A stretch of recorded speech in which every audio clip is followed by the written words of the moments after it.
Hi everyone, it's your favourite Atomic Blonde here with this week's Nerdy Weekly Roundup. I'm going to obviously be covering off the season finale of From that I've been reviewing over the last 4 weeks or so. Final 2 episodes, 9 and 10, that I'll be getting into. Also covering good old She-Hulk. Yay. And a little bit of House of the Dragon for you. Before I start on the review, I just really want to say thank you to everybody that's subscribed so far and the people who are really supporting and championing this channel. I'm just blown away by it all. An extra special thank you to Daniel, aka Scottish Davros. For whatever reason, he really likes my content and I'm very, very grateful. He even done a recommendation video for my channel the other day. So thank you, Daniel. It means the world. Again, thanks to Dan, Ian, Matt, Mr. Brown's Alliance, PJ from Marvel Nation, Maria for Tea and Telly. All these people have been supporting me from day one last year. I can't believe I'm doing this nearly a month now. I'm nearly up to 50 subscribers, which is more than I thought I probably ever have. I think I said before on streams that I just thought I'd be talking to myself for months, if not years on end. So I cannot tell you how grateful I am that people are watching, sharing and liking my content. So thank you very much. I do appreciate it. If you have any suggestions for content, do let me know. Either you can tweet me or obviously put a comment in one of the videos. If there's anything you'd like me to review or just any thoughts of how I can sort of adapt or change up the channel or the formats. So thank you, everybody. I am very, very grateful. Anyway, time to get on with this week's reviews. So starting with From. So yeah, as I said last week, we've built up really to a good sort of penultimate and finale episode with everything that's been unraveling over the last few weeks. And we basically start the episode with Boyd and Sarah heading out into the wood to find out kind of what's beyond, and if they can find a way to get out of this town, or at least find out where they are. They basically say get to a point where there's the stone hut that we saw last week that Boyd fell into when he first arrived and found the talismans, and they basically get that far, and that's as far as Boyd's ever gone. So he basically says, look, we're going to camp here, and she goes, but it's not even dark yet, it's not dark for another 3 hours. And he's like, yeah, exactly. We don't know what's past this point, and I want more than 3 hours daylight to figure out what's going on and where we're going. So he just basically says, right, we're going to stop here. Back in the town, work has continued on the antenna and building this on the roof of Colony House. But Jim and Jade are still trying to figure out how to power this thing. They've also got all the car batteries and all of that. But as we found out, there's no electricity actually in the wires and you can't plug anything in. So we still don't know where the power's coming from. So they've still got this problem. They like, well, potentially there's some short-term solutions that, you know, we can run it off the car batteries. We can then recharge the car batteries. But what happens when we run out of fuel in the cars? So basically what they're looking for is some sort of long-term solution that it can just run. And obviously they can carry on sending, if it works, they can carry on sending signals out for however long it takes.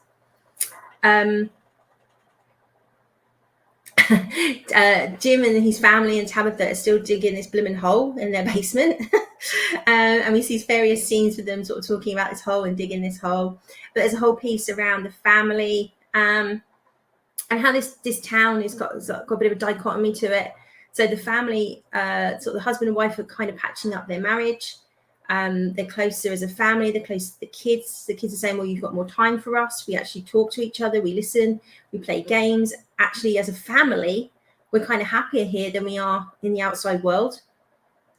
And there's other conversations and people getting a little bit anxious that as much as they want to leave this town, they don't know what they're going to go back to. You know, some of them have been there years, you know, and, you know, Victor, who's been there the longest, has been there something like 40 years. So people are not sure what they're going to go back to. You know, are people still waiting for them? Have they moved on? And also that they've changed. You know, they've been living in this sort of fight or flight state for years and fighting for their lives. And they're all very, very different people. So there's sort of different anxieties building up in the town in terms of, yeah, and we want to get home, but that's almost as scary as staying. for some of them, because these, I guess, a lot better the devil you know. They kind of know what they're dealing with day to day in the town. So all these kind of plot lines and conversations are kind of happening around the town. We see at the sort of the worst end of this that one of the Colony House members actually decides to self-delete. He hangs himself, and this really upsets Donna, obviously, who headed up Colony House, and she has a bit of a wobble, bit of a breakdown, and sort of just needs some time for herself. You know, she's basically seen her home taken away because of the events previous weeks. She's worried about this antenna, because if it doesn't work and people's hopes are dashed, what is the town going to go back to infighting and looking out for themselves? So, which are all, you know, really sensible fears, but she's just sort of needs a bit of time just to grieve and reflect on everything. And then she's like, look, I'll support it and get back to it, but just give me some space. Then we go back to this episode. So the next two episodes are lots of, we're in the town, we're with Boyd and Sarah, so there's going to be lots of backwards and forwards on this, so bear with me. So we go back to Boyd and Sarah. Boyd asks Sarah about the voices and how could she trust the voices, or how does she know that the voices were real? You know, what could the voices have said that would push her to try and murder a little boy? And she's like, you know, you wouldn't understand. And he's like, well, try me. And she basically said that the voices said they told her that these two cars would arrive, which obviously was Jade and his friend and the family. And when they arrive, basically her brother was going to die, everybody was going to die. So she did it to try and protect everybody. Boyd believes what she's saying, but doesn't, you know, why would they say everybody's going to die? We then go back. We then they kind of flip back to the town very briefly, and we sort of see Jim and Jade arguing about this power source thing. We sort of see Donna going to the bar, and all these kind of sort of lots of conversation and personal, just trying to show the main characters where everybody's head's at. But then we go back to Sarah and Boyd again, and they kind of hear this sort of chinking sound that sounds a bit like a wind charm or something like that. And they find this tree, and there's all these glass bottles hanging from the tree. And Sarah says, I thought no one's ever been out this far. And he's sort of always like, you know, I don't know. So they go up to this tree, and Boyd gets a stick and tries to take down one of these bottles. And then basically Sarah just collapses in pain, and she's holding her head, and she's in this pain, and she then sort of collapses onto the ground. And basically starts having another seizure, the same as what she had in the diner when they told her to kill the boy.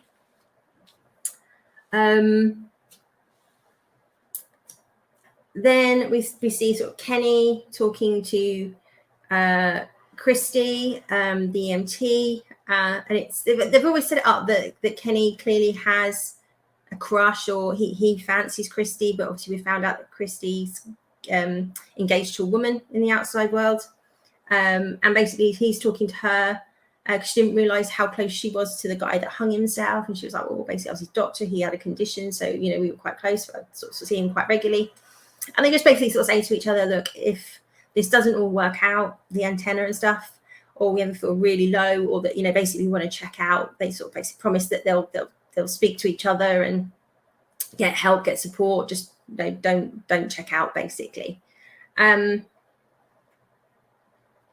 We go then see Jade, who all the way through, you know, he's been a bit of an arrogant asshole, but he's kind of like he's come a bit more of a likable asshole, but still, you know, he's just less like, you know, genius, nobody understands me and everybody's beneath me. But he started to develop this really sort of sweet friendship with Kenny's mum, because he's been staying with Kenny and his mother since he got there, and she's like cooking, and he's just moaning and like goes, oh, I've got the weight of the world on my shoulders, and oh, I'm the genius, I have to solve everything, which is kind of like, well, yeah. And she just stop complaining, if you want electricity, we've got electricity. And she sort of goes over and switches the light on and off, and he's just like looking at her, but then he sort of gets a bit of an epiphany. He's like, you know, he's like, something just twigs in his head.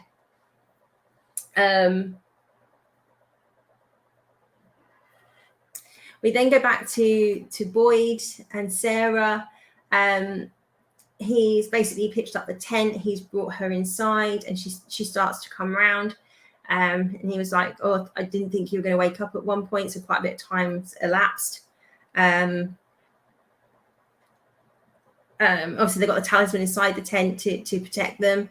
And Boyd's managed to get down one of the bottles from the tree and takes out the piece of paper that's inside it. And basically all that says on the piece of paper is 1864. And he says like every single bottle's got a piece of paper in it like this. So whether they're all dates or there's more information, we don't know.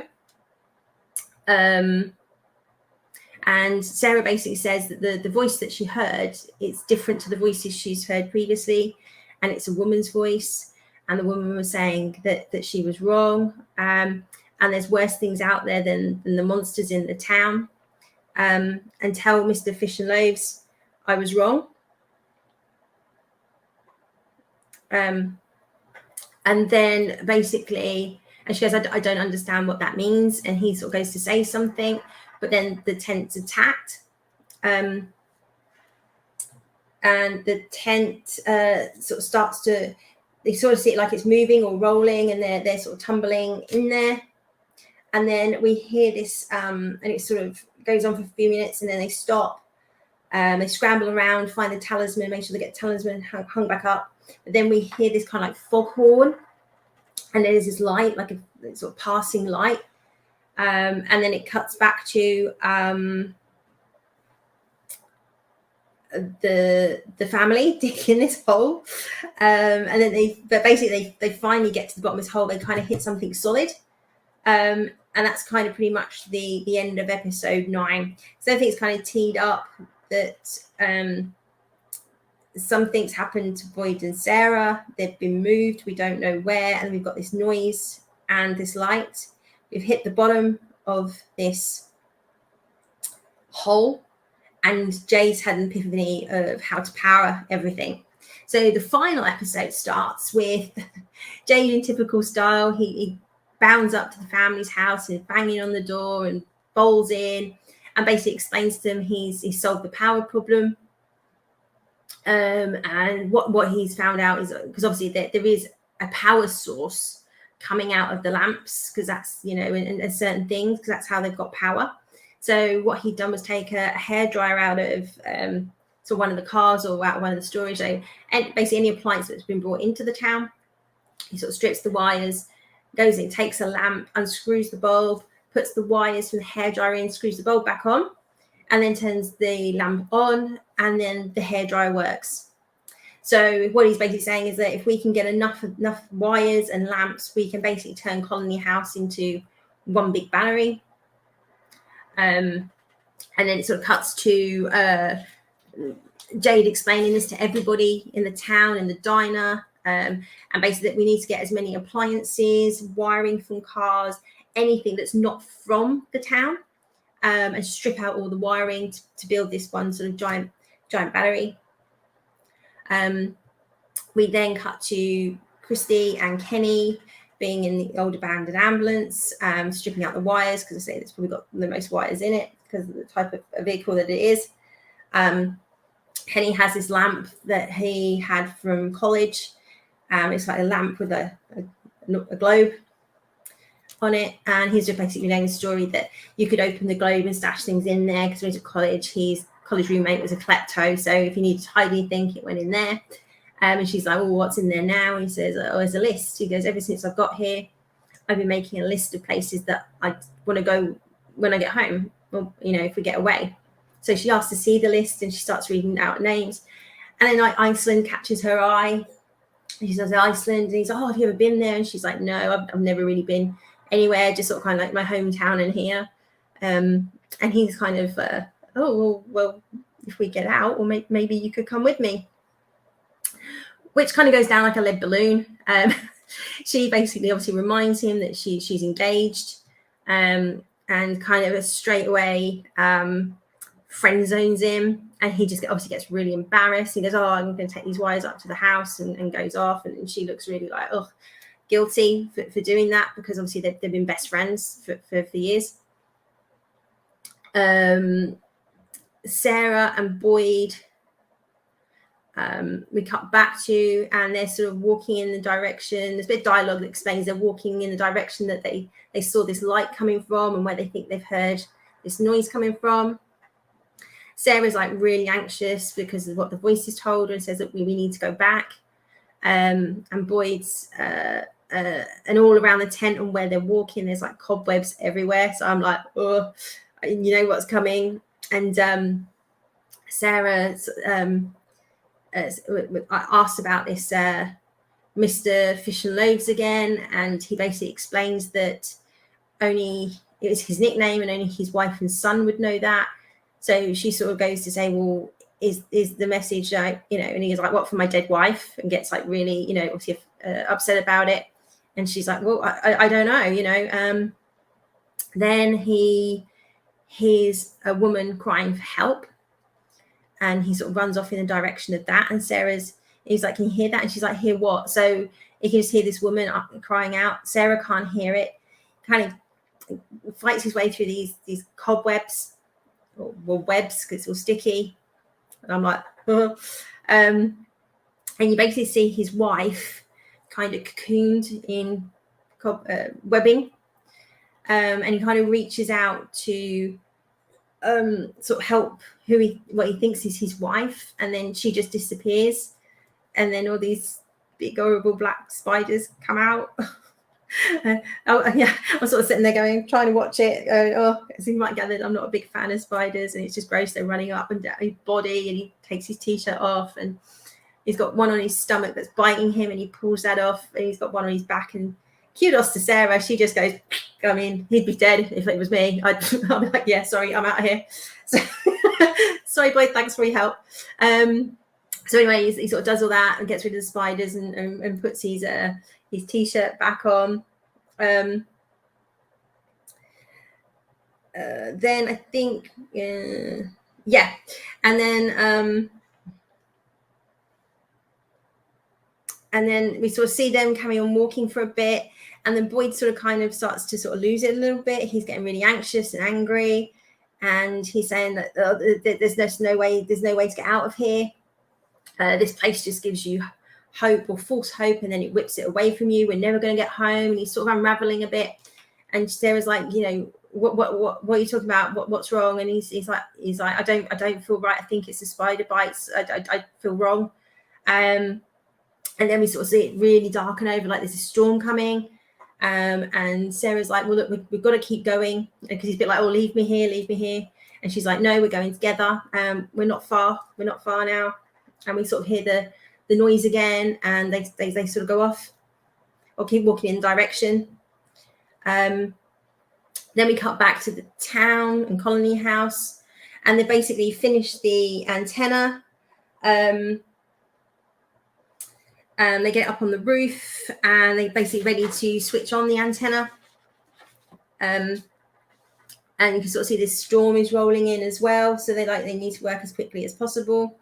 So they turn on all the power, and we basically sort of hear this sort of static noise coming from the control. So we've got a signal. So Jim starts to then radio out and sort of like Mayday. Nothing. They're different. They got like a copper coil, and they kind of put a screwdriver in it. It's like each one, so they basically go through this, trying to get a different frequency. And they try this 2 or 3 times. And the storm's coming in. They sort of try and protect the radio, and like Don's like, look, we've got to get inside. We've got to protect the radio. If this gets damaged, we're screwed. And he's just like, one last go, and he's like, Mayday. And then the voice goes, hello, and everybody just stops dead. And Jim's like, hello, who's that? Where are you? And he sort of starts in, and basically the voice says, is that Jim? And he's like, every step back, and he goes, is that Jim? I can't remember his surname, but Jim such and such. And he's like, yeah. And this voice quite sinister is like, your wife really shouldn't be digging that hole. And she's since they started doing the antenna, she's gone back to start hacking up the floor of the hole. So he basically asked Donna, look after my family, protect the radio, and legs it back into the town, because obviously they're at Colony House, to get to his wife, because that's obviously a bit of a threat. And then we see her with a pickaxe hitting at the floor of the hole.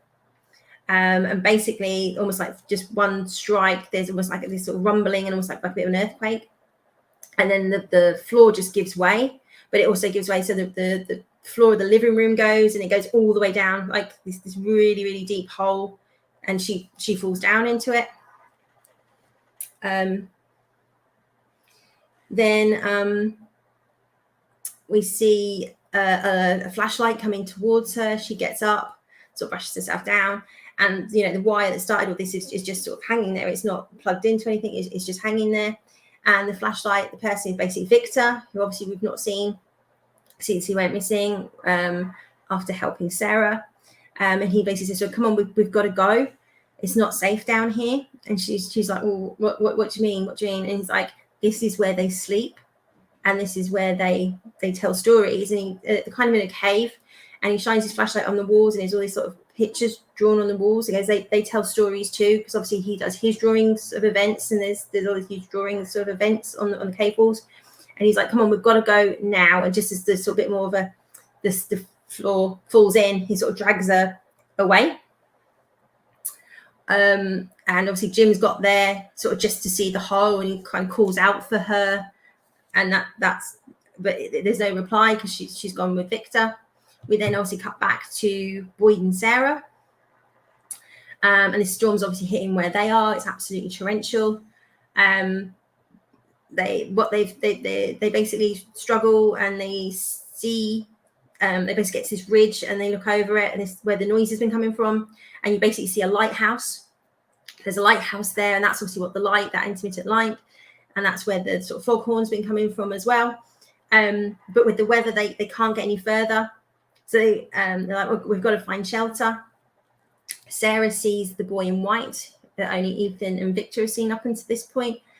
And the boy's like sort of pointing to one of the faraway trees. And it's like, "If you get in there, you'll be safe."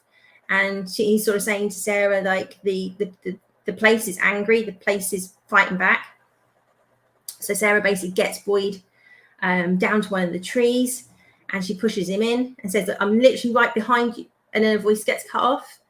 And then Boyd stepped through, and then he's just basically in this stone, what do we call it, like chimney or box. He's like a little square stone, like there's not even enough really room for him to turn around. He puts on his lighter and he's screaming for help, but there's it's just this box of stone, and there's no apparent way out, and we don't know where Sarah's gone. Then it cuts back to the town and the diner. And as in previous episodes, as I said, they got little jukeboxes on the tables. The jukebox comes on, and a song starts playing. And then we see a big coach, like a tour coach, pull up outside the diner. And that was it. So we've got these threads of Sarah's underground somewhere with Victor. We don't know where. Obviously, Jim doesn't know where she is. We've got Boyd trapped in this stone funnel, chimney. I don't know what it is, but just basically he's imprisoned. We don't know what's happened to Sarah. Is she going to follow him, or has she gone somewhere else? We still don't know who the boy in white is. We've now got this lighthouse. So who's at the lighthouse? Is it manned? Is there anybody there? And what's the lighthouse warning against? Does that mean there's water or some way to get away from where they are? And this, who was the voice who warned Jim or threatened Jim? And basically, who's on the coach? Is it a coach party that we're going to get 20 or 30 new characters introduced? Or is it just a bus driver who's lost? We don't know. So that was it. So overall, I'm quite happy with that season finale. There's lots of threads there to take us through to season 2. At the end of it was like quite abrupt, just the coach, and I was like, "Oh, okay, that's it." So, but yeah, I thought actually they've done a pretty good job of setting up season 2, and there's quite a few cliffhangers there. We still don't have any blooming answers, which I wouldn't expect from a show like this. They obviously ever out as long as they can. or they answer some things, but then just throw in another layer of mystery. I hope they don't try and make it too convoluted. But yeah, I thought overall it's quite a good show. I think some of it has I think this episode and the last episode, there's a little bit of pacing issues, or they're just trying to ebb out the story, I think, to get to 10 episodes. So we had lots of sort of talking and feelings, and which is understandable. You know, you've got your face with that. You know, are we going to get home? Are we not going to get home? If we do go home, what does that mean? You know, and Ellis and Fatima basically got engaged. There's a few side things like that going on, which I didn't really feel were necessary. But in terms of the actual, you know, how it concluded, there's definitely enough there to make me want to go back for season 2. I think they do really need to move things along in season 2 and start giving us some answers or some indication of where they are or what's going on. I think it's a good idea, quite a good idea with the coach turning up, bringing in new characters, because I think there's only so long you can sustain a show like that with half a dozen sort of lead actors. So yeah, overall, I would recommend From if it's your kind of thing. Like I said before, if you're kind of into Wayward Pines and Lost and Manifest and things like that, which I'm an absolute sucker for.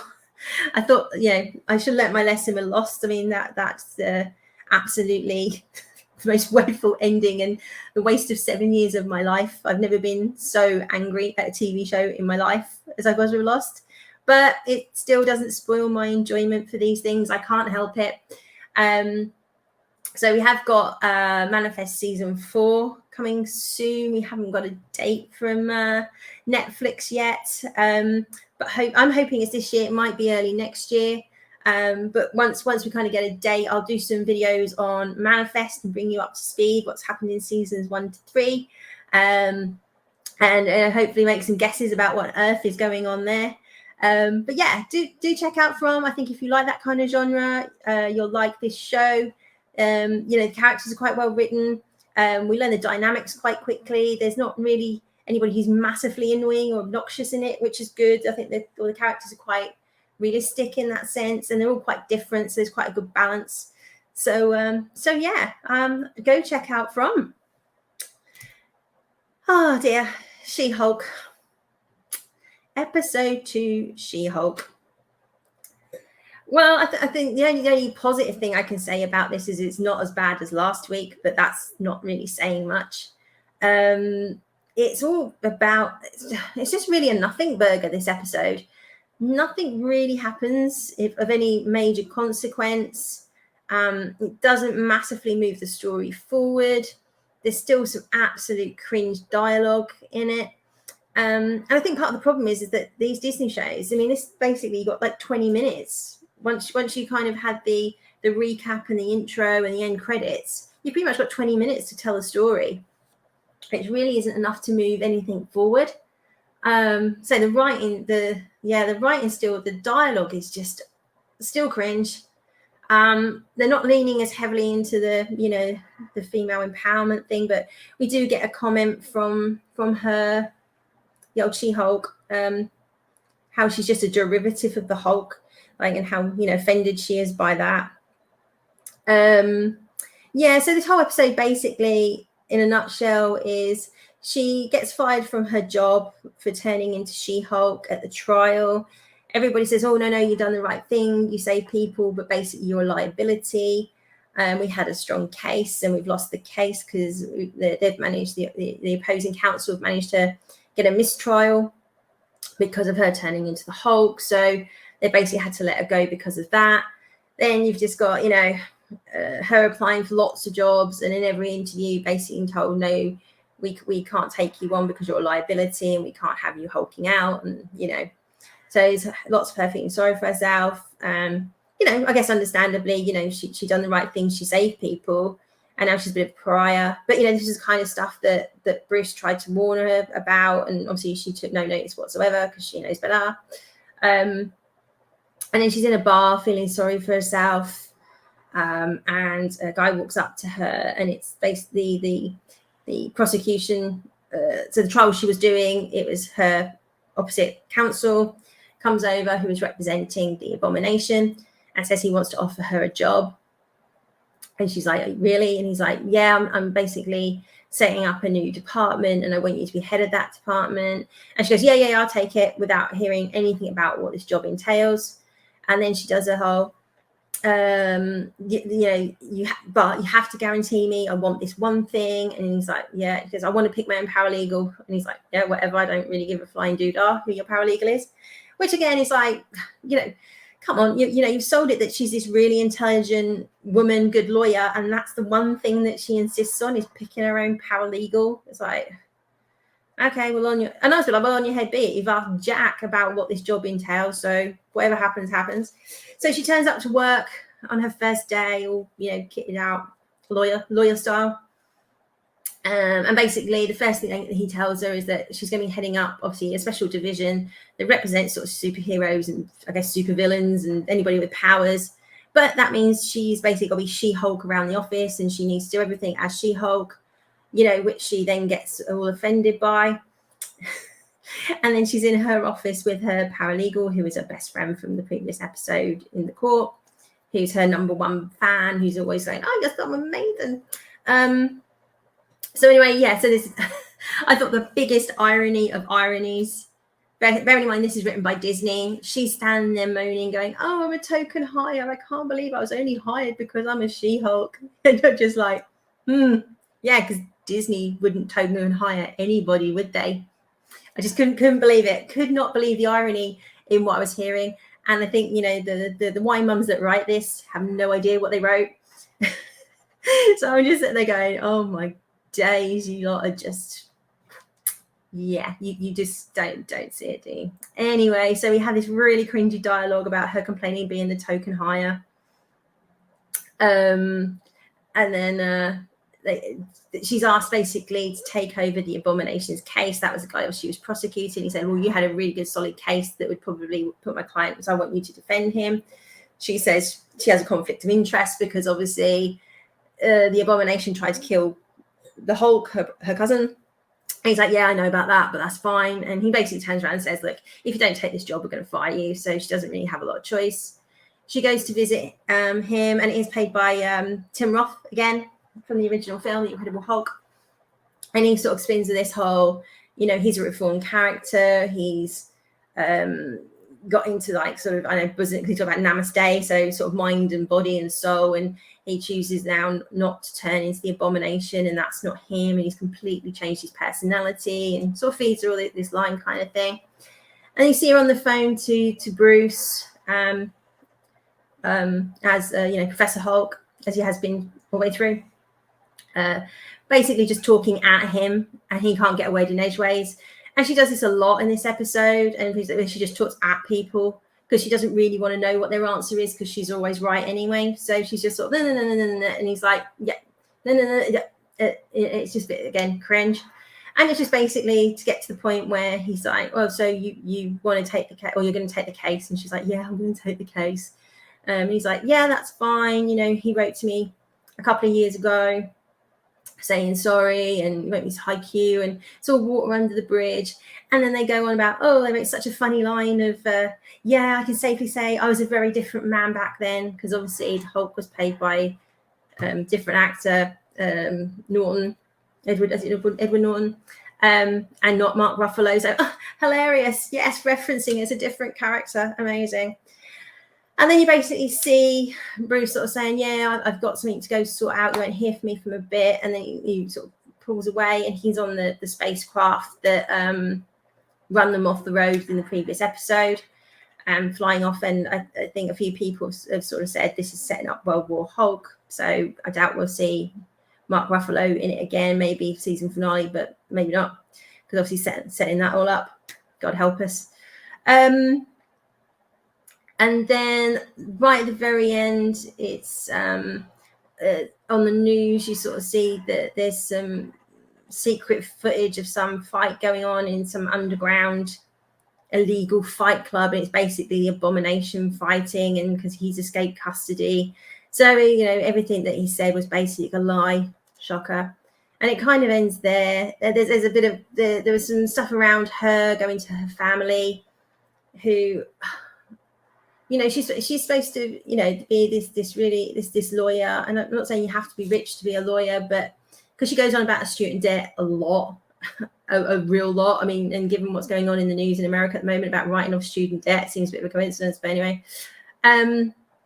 Yeah, her family just seemed massively dysfunctional and quite stereotypical sort of working class family. And I don't know if it's a brother or cousin or something, is just being promoted to some sort of night shift manager or duty manager or something, and everybody's like, oh yeah, well done. And so it's like, she's the girl, she's probably the most successful, but nobody really appreciates or acknowledges what she does. It's all pretty cringe, to be honest, and she just sort of comes across as a bit of ashamed of her family. There's a nice bit where her dad sort of makes an excuse for her to come out to the show. He needs some help with something, and he's just basically just trying to check up on her and say, look, are you okay? And then she's like, yeah, I'm fine. He's like, well, are you? And so, well, no, not really. And again, she's just, I think, unnecessarily a bit offhanded with her father, who's just trying to make sure she's okay. And that was kind of it. I mean, it's really nothing happened at all. It's just an excuse to shoehorn in a cameo, I think, from Tim Roth. Say, hey, look, we do know what happened in the previous movies. Check us out. Yeah, it was really nothing to write home about. If it wasn't the fact that I'm reviewing these shows for you, I would not bother watching episode 3. But don't worry, I will, so you don't have to watch it. So just remember that. But yeah, it's 0 for 0 so far. She-Hulk episode 2's done really nothing to change my mind in terms of, is this a good show? Are we going to get a good story? Nothing at all. Real nothing burger, as I said. So see what episode 3 brings next week. Let's hope some story, because that would be really useful. Hey ho. So finally on to House of the Dragon. As I said last week, I'm a complete absolute normie when it comes to House of the Dragon, and I would never put out a review professing to be an expert in House of the Dragon because I've read Wikipedia. I'm just going to give honest reviews of what I'm seeing, whether I like it or I don't like it. So I'm not going to try and big up that I know what I'm on about. It's just purely from a story or lore point of view. So I'm sure I will say things and people will disagree because they know the lore, and that's absolutely fine, because we've all got things that that have been adapted, and it infuriates us when they change things. So apologize if that does happen, but I can only say what I like and what I don't like on what I'm seeing. So I actually quite enjoyed this opening episode. I think they've done a pretty good job of I think it was very much probably tailored towards people like me, if I'm honest, because they've done quite a bit of world building, setting up all the characters and the dynamics and the politics that's happening around all these characters. We introduce the king and his wife and his daughter. We find out, his brother, Daemon, who's not a very nice guy. He's the king's sort of right-hand man, advisor, Otto Hightower, and his daughter. And then various other sort of advisors and relatives make up sort of the royal court and his advisors and things. And obviously the main sort of thread of this one is the Queen's expecting. Obviously, it's kind of set up at the beginning that women have never been on the Iron Throne. And even when the old king, he'd lost both his sons in battle, so he had to pick a successor. And it was between, a female and a male successor, sort of, extended members of the family, like cousins or whatever. Everybody voted for the guy to get the throne, and that's the current king that we see. So it's very much obviously setting up that thread that women don't rule, men do. So obviously the king is really hoping that his wife has a boy. But obviously, as it stands, if the king doesn't have a boy, then his successor will be his brother Daemon, who is who's played fantastically by Matt Smith. He does the whole, he's very charming, but an absolute bastard, basically. And we basically, the episode sort of sets up about how he's just got no qualms about killing people, about getting power. It's quite a difficult one, because you do kind of get a bit of a feel that he does love his brother, but whether he would love him enough not to kill him, I think, is very, very questionable. So we basically sort of see, all this play out. The Queen goes into labour, and I think it's quite common knowledge that basically the baby's breech. They've tried everything they know to try and turn the baby, but obviously medicine was very limited back then. But they've tried what they can to try and turn the baby, but it's not been successful. The King's obviously summoned for. She's really, the Queen's not against it. They're basically, he's like, if we don't do something, the Queen's going to die, the baby's going to die, or both are going to die. If we do nothing, she's going to die. If we do something, there's a chance they could die. So the King's kind of in a bit of a no-win situation here, but opts that they have to do the medieval version of a cesarean. I mean, obviously they didn't have scalpels, and it's not a nice little clean cut. They basically have to, just open up a stomach and sort of taking the organs out to get to the baby, and there's just blood absolutely everywhere. I know quite a few people sort of said, it's quite squeamish, or there should be a trigger warning or something. But I mean, it is what it is. I personally didn't think it was that bad. I mean, there's lots of blood everywhere, but that's what you're going to see. So basically, she has a boy, and initially the boy's alive, but obviously the Queen dies. She's just bled out. And I think back then, even if you could get the baby out quite safely, in terms of trying to, put everything back in and sew someone up, and not having antibiotics and sterile tools, the chances of surviving something like that as a woman is very slim back then in medieval times. But it was very much, there was a speech that the Queen gave, before going into labour, that that's her role. There's risks to childbirth, but basically men die on the battlefield, and women can die having the children. But that's their role in this world. And I thought it's very, very, it's said much more better than I just said it. But I actually thought the whole statement in the speech was very good, actually, and sort of framing up where the Queen's mind's at. Because I read some sort of criticism that they basically asked the King and they didn't ask her. I mean, obviously she's like delirious out of this, in pain. I mean, she's conscious, but I'm pretty sure that any woman that would be faced with, if we don't do something, your baby's going to die, most women would choose the baby over themselves anyway. And that's pretty much kind of what they set up, even though the King ultimately makes the decision. So unfortunately, the baby dies as well. It sort of transpires that he lived a few hours, like half a day, before the baby died. Obviously a very traumatic birth, and probably lack of oxygen, again, because you wouldn't have incubators to put a baby back in those days. So it's quite a traumatic start in the first episode. There's lots going on.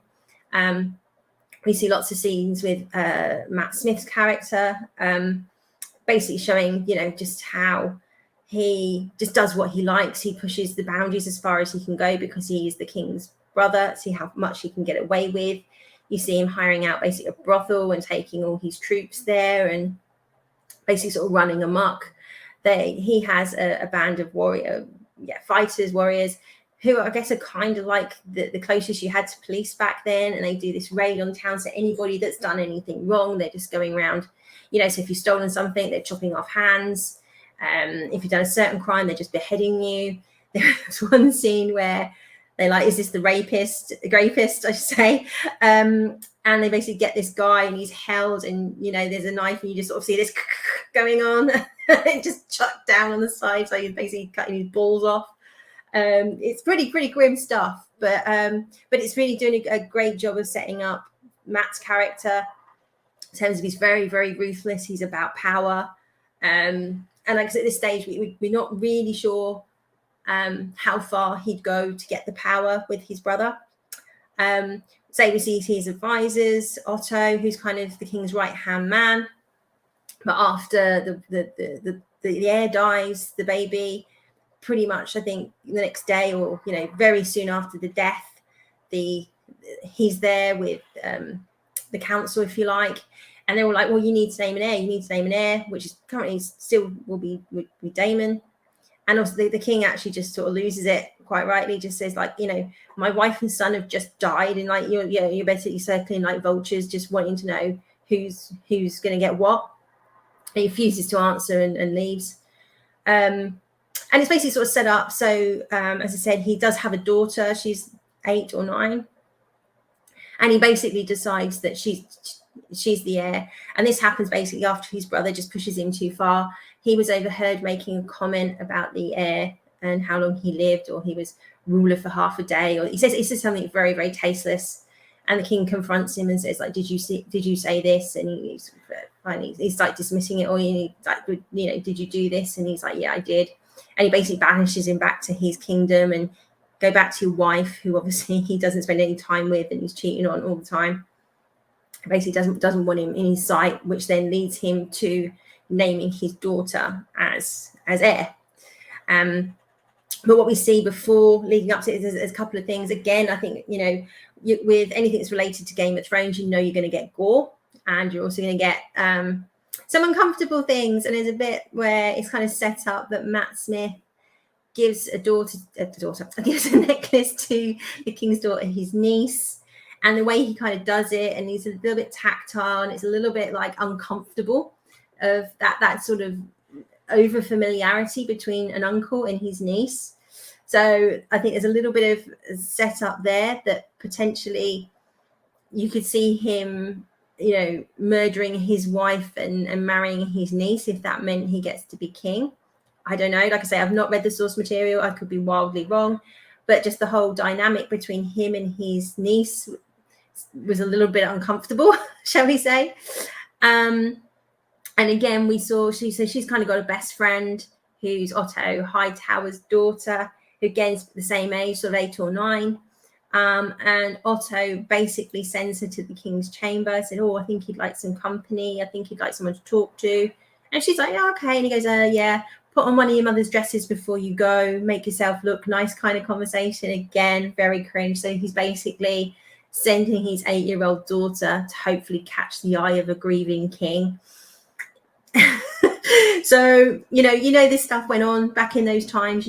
Girls were often married by 11, 12, often married to 30-year-old men. It's all quite, modern sensibilities. You're like, oh, but, that went on. But it just shows that they, never really thought twice about women, or as long as it advanced power or created an alliance or some power base, just marrying girls off to, men who are massively older than them, or massively gross. But it's just showing partly what happened in those times, but also what lengths these characters will go to get what they want. So that's kind of sort of clip notes what kind of went on. I think it did have some pacing issues. It was a little bit slow in places, but I think it was, again, for normies to try and bring everybody up to speed with the world of Game of Thrones. And even though this is like 172 years before Game of Thrones, I think they were trying to do their best to sort of introduce people, understand the politics, understand how life was in that time. So I kind of get it, but even as a normie, I think some of that could have been cut out. I think they overlabored some of the conversations and overlabored some of the points. We kind of got to grips quite quickly with what all the dynamics were between the different people and what their sort of motives are, or are they good, are they bad, or we don't know yet, kind of thing. So but I liked it enough that I will definitely watch the second episode this week, and hopefully that will move on with a bit more pace now everything's been set up. In terms of the look of the show, it looks amazing. The costumes, the sets, even the CGI, with the dragons was great. It didn't really take you out of it, I don't think.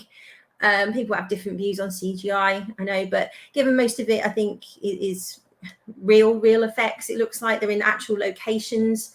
That does make a big difference. So I think, I can't fault it on any of those. Again, the acting is superb. As I said, Matt Smith is a real standout, but I am a Matt Smith fan anyway, so I'm biased. But he was great. He's really set out the stall of what Daemon is and what we can expect. Paddy Considine plays the king. Again, very, very good. He had quite an emotional start, preparing to have an heir and then losing his wife and son, and then actually how he builds a relationship with his daughter and sort of apologizes for sort of dismissing her as being a girl, basically, and actually he does have faith in her and all these kind of things. And Rhys Ifans as Otto Hightower, get rid of all these names, as his advisor. And again, it's very, very measured. He hates Daemon. He thinks he'll make a terrible king. So you sort of think, is he trying to make a power play for a power play's sake, like say trying to get his daughter married to the king, or is he trying to do it out of what he feels are good intentions, that it's better to do that he steps in than let Daemon be king to save the realm, if you like. So we're not quite sure yet whether his motives are good, bad, or they're good, but they'd favour him anyway. We're not too sure. But the acting cast, I didn't see a weak link in the chain. All the major players were very, very good. I think as it goes on, there are time jumps. So at the moment, obviously, his daughter is 8, and the actress that played her was very good. But just to reassure you, the actress in real life is, I think, early 20s. So the whole thing with her and Matt Smith, as uncomfortable as it was, obviously it's not a real child, thank goodness. And I think the same with the other actresses as well. So, but we will see other actresses play those roles as they grow up. So it'll be interesting to see. As the actress that played her was very good, very unusual looking, which, as I understand, does sort of kind of fit with the Targaryen descriptions. So she was really good. And again, like the dialogue was good. It wasn't, cringe, or it wasn't any sort of cringy woke nonsense in there that I mean, obviously they're setting up, around patriarchies and the women couldn't rule, but that's very true of that time.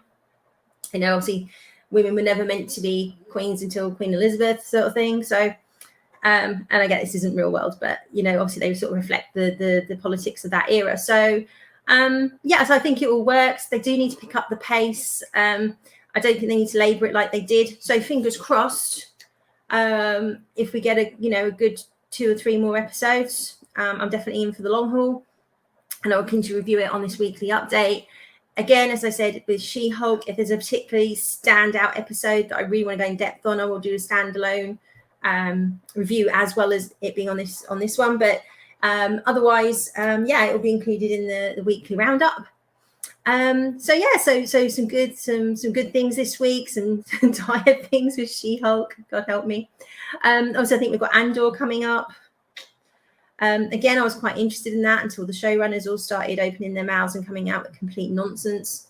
But we'll see. I think the latest one I read today is that this wasn't made for Star Wars fans. At least they're honest, right? They're not trying to label it as anything else. But why would you write and do something for a franchise that's actually not made for the people who love that franchise? I just don't know where Disney's head is at right now. I think they, if Zaslav gets it right, as we're saying, the rubbish that he's been cancelling continues to cancel, which has all been great news. They've put a complete kibosh on Buffy the Vampire Slayer reboot. Whoop, whoop. Thank God. Just leave these IPs, iconic IPs. You can't touch the original Buffy. If you want to do something, I'd say bring Sarah Michelle Gellar back, but I'd still, without Joss writing it, I wouldn't go near it. So it'd have to be, the only person that can write Buffy is Joss. And obviously he's not in favour at the moment. So that's not going to happen anytime soon. Okay, so that's pretty much it for this week. Like I say, I think we've got a few new shows coming up that I'll add to this review. So thanks again for watching and listening. Do like, subscribe and share, please. I'm trying to get to those 50 subscribers. And as I said, do send constructive feedback. Always happy to take it. So thanks. That's it for this week, and I will see you next week. Bye-bye.